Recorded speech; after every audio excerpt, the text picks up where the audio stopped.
All right, my fellow agents, welcome back to Zenorama, the podcast of heroes and monsters. I am X7, your host of said podcast, also the co host of GD Explanations. Look for new episodes twice a week now. Always lots of fun, some two parters, but a wide variety of topics. Today, we are going to be reviewing the 1956 semi classic Earth versus the Flying Saucers. I say semi classic because it's pretty good. I quite enjoyed it watching it this time. It's probably my least favorite of the Harryhausen black and white movies, Mighty Joe Young notwithstanding, because that's not one of my favorites at all. But before we get too much further into it, please like, share, subscribe. Leave me a comment. Let me know what you think about Earth versus the Flying Saucers and its iconic saucers. Let me know what you think about Harryhausen. Let me know which movies you like. His colors, his black and whites, both of them. His colored movie. Jeez, that doesn't even sound good. You know, the movies he made in color after, I think, 20 Million Miles Earth. But just let me know what you think about them. And if you could watch further, clear to the end, I'd really appreciate it. Help the algorithm. All right, you ready? Up, up, and into a saucer.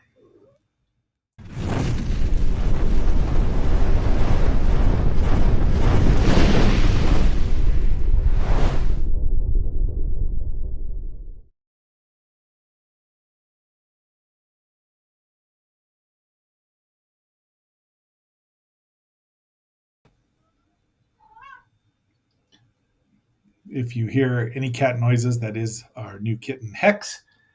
She's very vocal. She's only been here just 8 whole days as of today.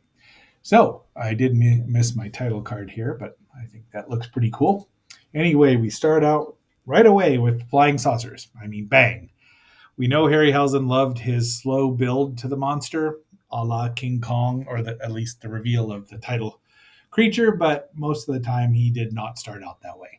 I think Guanji was probably it. The other movie he did get his slow beat, that was an Obi idea. So there's the flying saucer in all its black and white glory. This print came from the Internet Archive, and they had several others, but the rest of them were all colorized. And if you know me, you know I will not watch a colorized movie almost ever because they never look good. They never look right. Not to me, anyway.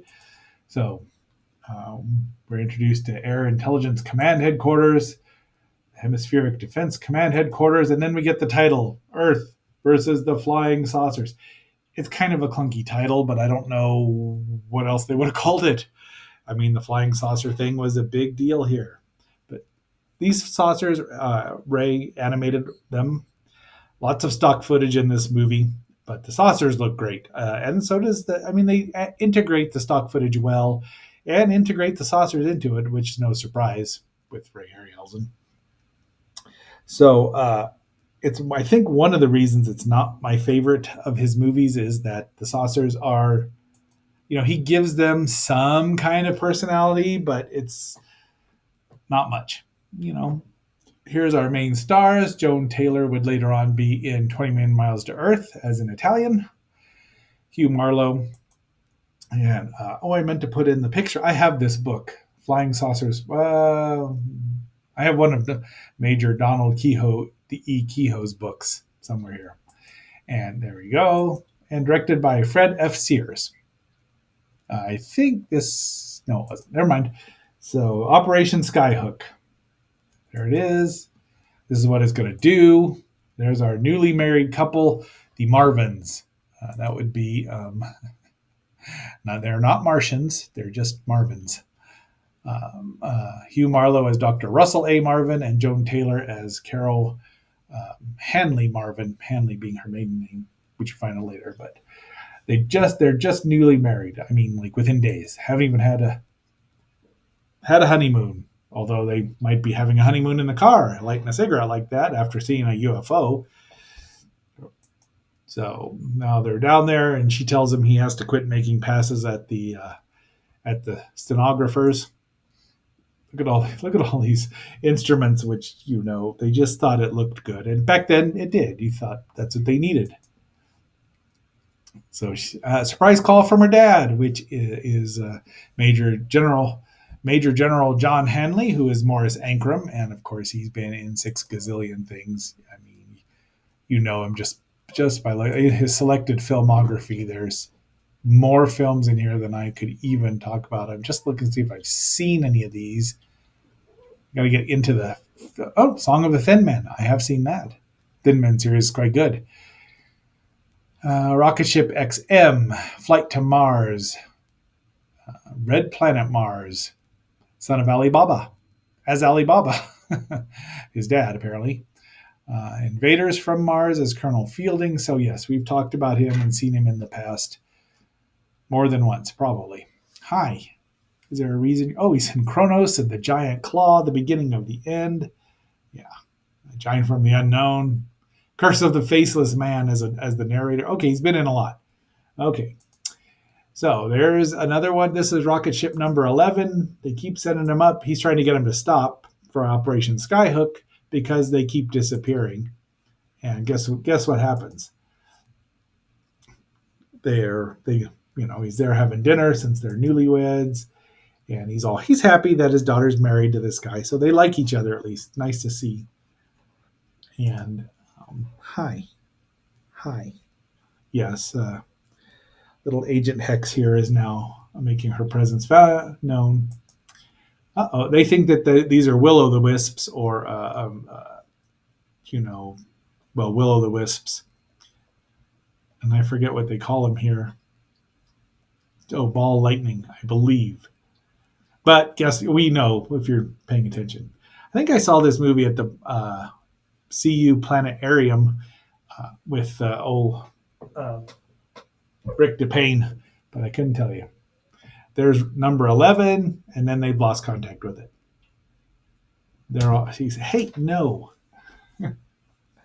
Oh, when you see my episode with Lilith and her new puppy, who does not even make an appearance, you'll find this that she's right here and having to do that. So they're ready to launch number 12 because they just keep doing this. Dr. Marvin has put in radios and film, but there it is. Look at a gorgeous shot there. Once again, it's like, okay, I guess that we have to believe in flying saucers now. They land, and 3 of the aliens troop out. And of course, they tried to have a meeting. They said we'll find out in a minute. And these guys, shoot first, ask questions later. They kill one of them, kaboom! But they've got a 4-screen, they can't get through it. And these are the suits. Now, these suits do make an appearance in the color movie Creation of the Humanoids sometime later. I was surprised to see that. I'm sure they were painted. Do not jump up here again. And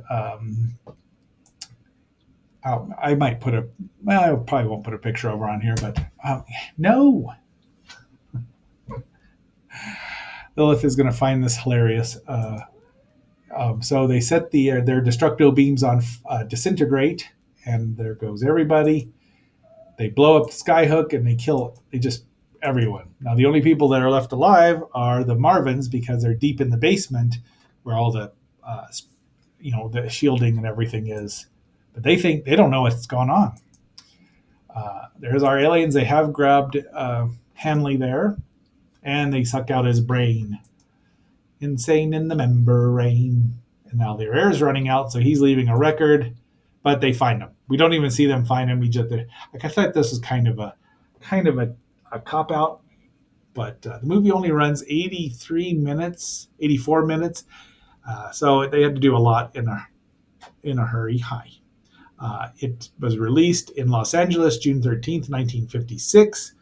So right around the same time Godzilla, the King of the Monsters was released, and it made its U.S. rentals were $1,250,000. Pretty darn good, I think. I don't know it couldn't have cost them too much, but the cast is good. There they are alive. They're being grilled about what really happened, and they're like, no. And they've assigned Major Huglen, Donald Curtis there. We've seen him in dozens of films and TV series. He was in Flash Gordon Conquers the Universe. That's how long, some 15 years beforehand. Seen anything else here? Meet Me in St. Louis, Amazing Mr. X. It Came from Beneath the Sea as Dr. John Carter, so we have talked about him. All right. And he's in contact. Now Marvin goes behind their backs, goes in contact with the aliens. There's his super cool radio. These two find out, they chase him. Zoom, zoom, there they are, all three of them. They've also been followed by a motorcycle cop right there who's like, I'm going to go radio the commander. Now, the radios conk out. That was a thing that's supposed to happen with all UFOs, in most movies. But they're like, no, we've got to do what the aliens say, or we got to. So off they go. There you have another talk, nice television, and then they blow up a battleship. And they find out his brain that he's been assimilated. Literally, they've just taken his brain and put it in their data banks. And of course, Carol's upset because her dad's gone, essentially. And then the cop gets assimilated, and they let the other three go to tell them their story. They're trying to figure out a defense, and there it is. They're a cycle cannon, although they don't use sound, which for some reason I've seen Monster Zero so much, I think that's what it's going to be like. Hi. And it works. It stops, or it blows up that. Kaboom, and then it blows up the generator. Then they decide that they might be able to interfere with the magnetic field that the aliens use. Now, the aliens, they're from Pegasus, maybe, somewhere around there. They're from a dead planet. There's not many of them left, though. Ray makes his three spaceships look like about 30, and the three suits. And I have a story about the three suits. Well, one of the three suits. I just put the train in there for Sheldon. There's plans, and they can float it. And then they find out there's another Will-O-the-Wisp, and they realize that they've been eavesdropping the whole time. That's why they know. But the Major shoots it, down it goes. So then they show up and attack. But they use their high frequencies to disrupt them. Except this time they set the disintegrator on Frappe, and that poor guy is smoking. But they find out they can be shot and killed. Boom, boom, boom. And that's what he looks like. Now, is that the most stereotypical alien these days that we ever have seen? Yeah. They're an old race, ancient, and he disintegrates right away. And they fly away so that the EMF or the high frequency, it's not electromagnetic frequency, just high frequency projector can't affect it. But they blow up more stuff. The attack is on. So here we see just great effects, great shots. They dump out these two little animated bodies, and of course it's the cop and dad. Not the best shot. This was not a great print. I'm sorry about that, but most of it looks good. So now they've got to decide what to do. They have 56 days until the aliens take over, but look at all these banks. It looks like they're playing foosball, though, doesn't it? All right. So they've learned how to translate some of the alien language, but not their time frame because they're in a weird. They exist faster than humans do. So I thought that was an interesting touch. Now, makes me Superman for one thing. Good thing he's already married. That's what he doesn't really see through him, but it's. And then the aliens. Now the alien voice is the late great Paul Frees, Boris Badenov himself, with it slightly altered, but you can tell. And he tells them what to do. He's talking to the whole world. Sun flares. Now they think they're going off together, but he sends her away. They try to blow it up with rockets. Doesn't work. It's got the force screen, but yeah, they're flying. They're going to attack Washington because it's a great. All these shots here. Just I don't know how much permission they got to shoot back then. And then Ray would just destroy everything. Now he animated a lot of the destruction with the actual saucers, but a lot of it was stock footage here and there. And one was of a real plane crash at an air show in some Midwestern state. I like that shot. His matte, especially in black and white, they're just flawless. They're happy to see each other, though. Zap, zap. Kaboom! They always aim at oil refineries. All monsters and aliens do that. There it is. I mean, I'm not saying that Monster Zero was influenced by these things, but it sure looks like it, doesn't it? It's what people unfamiliar with the law of large numbers would call a coincidence. But the animated rays here are good. Now, I don't know if Ray did these cartoon animations. He didn't do it very often. Some lightning here and there, and a lot of just I don't know. This is Columbia, so they probably had an animation studio at the time that would do this for them. And down they go, zapping people, zapping ships. Yep, see, but it's working. They're taking out the saucers, and I think that's Big Ben there. Oh no, that's not, because that might be in Rome, but there they crash into the Washington Monument. It crashes down. Now, this shot, minus the saucer that follows where it crushes on people, is in the Giant Claw. I've actually seen that one more than this, because I love the Giant Claw, La Coconia. There they are at the Lincoln. I think that's the Lincoln Monument there. Boom. Then we have more zapping. I mean, that's kind of was a fade, so sorry about that. But there it is. That was all animated, it was stop motion animated destruction. Now that had to be painstaking, and probably just took a lot of time. Hi again. All right, and now they're at the Capitol. They're there, but the high frequency guns are there too. They're pouring it on, and they're crashing, and they blow up when they crash. They blow up real good. See. That's an iconic shot there. I mean, look at that. That's probably 3 layers. So they're dead. The aliens are gone, and if they do show back up, they know they can be destroyed. So they probably won't, but some other aliens will. The Mysterians over in Japan. They're at the beach here. He's burying her toes. She's reading about him getting accommodation from the UN, and then they walk off into the beach. La la la la la. Darling. Play the Beach Boys here, but I don't know any Beach Boys songs. So, okay. All right. So that is our stop motion film, the last black and white from Harryhausen, I think that we needed to review. Tomorrow will be some kind of merch review. I've got to change it from books to just merch, toys, everything. Or maybe we'll just let Hex parade around and be cute, huh? I know, I don't want you up here. All right. So until our next assignment, this is X7 and Hex and Kaida. We're all signing off and phasing out.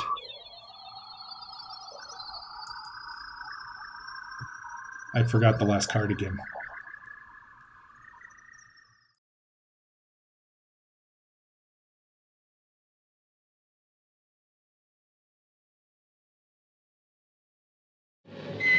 The solar system holds many planets, but none like the planet which launched the attack of the monsters.